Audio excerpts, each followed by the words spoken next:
My name's Victoria Sanchez. I'm originally from San Diego and I moved to LA almost 7 years ago. And my fitness journey began, I'd say, a long time ago with dance. I've been dancing since I was really young, and I stopped when I first moved to LA. But in that same time frame, in high school, I cheered, I played volleyball, I ran track, anything that kept me active, I kept doing swimming, really anything. And then when I moved to LA, like I said, I stopped dancing, but then I continued to run. But once I found yoga, I kind of stopped running as much, and then I kept my yoga practice. My yoga practice really kept me sane, calm, composed, and let me be my most authentic self. And when I found myself kind of following this 8-limb yogic path that the yoga teachers and yoga community believed in, I decided it was time to go through teacher training. So after 2 years of practicing, then I became a teacher, and I've been teaching for almost 2 years. And when I'm not teaching, I still find ways to stay active. I definitely still swim. I definitely run once in a while. Spin, I like spin. I like bar classes. Anything that keeps me moving with music. This is where I find my happy place. I also have my phone here with my answers as I go through them. With that, I like to be a brand ambassador for Athleta because it's a company that I support.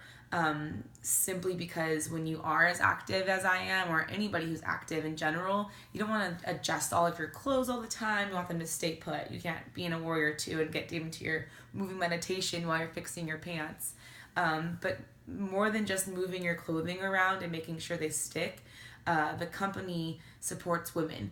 I'll never forget, I ran Wanderlust 108 down in San Diego last year, and Athleta was there, and they had all these giveaways, and there was stamps and 20% off and flash tattoos, and it was this company really reaching out to all these women, which is majority of the people who were there, and just supporting them, and the women who were so happy and so grateful they were supporting the company. It was this really nice little community vibe that was going on.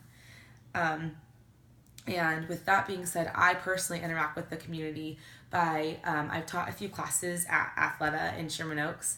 I've taught free classes at the Sherman Oaks Van Nuys Park for anyone who's walking by or shows up. I've taught a few free classes for core power yoga with the studio that I teach at. I taught at like a farmer's market. I've taught at Whole Foods. I've taught at street fairs. Anything that really gets, for me, spreads the word about yoga, and that alone builds a community. In addition to all of this, I'm getting my master's degree in linguistics. So I moved here to go to school originally 7 years ago, and I have my bachelor's degree in linguistics, and then my master's degree will also be in linguistics from California State University, Northridge. And I hope to teach English as a second language is my real goal. Simply because intercultural communication is so important to me. It's something I truly value, and I think that alone helps to build a community overall, to know how people interact, to know their differences, to know their similarities, and understand where they're coming from. And sharing any kind of knowledge in that sense. Like, I want to be an ESL teacher, and I'm already a yoga teacher. Sharing knowledge brings people together. I guess that's it. Again, my name's Victoria. Thank you so much.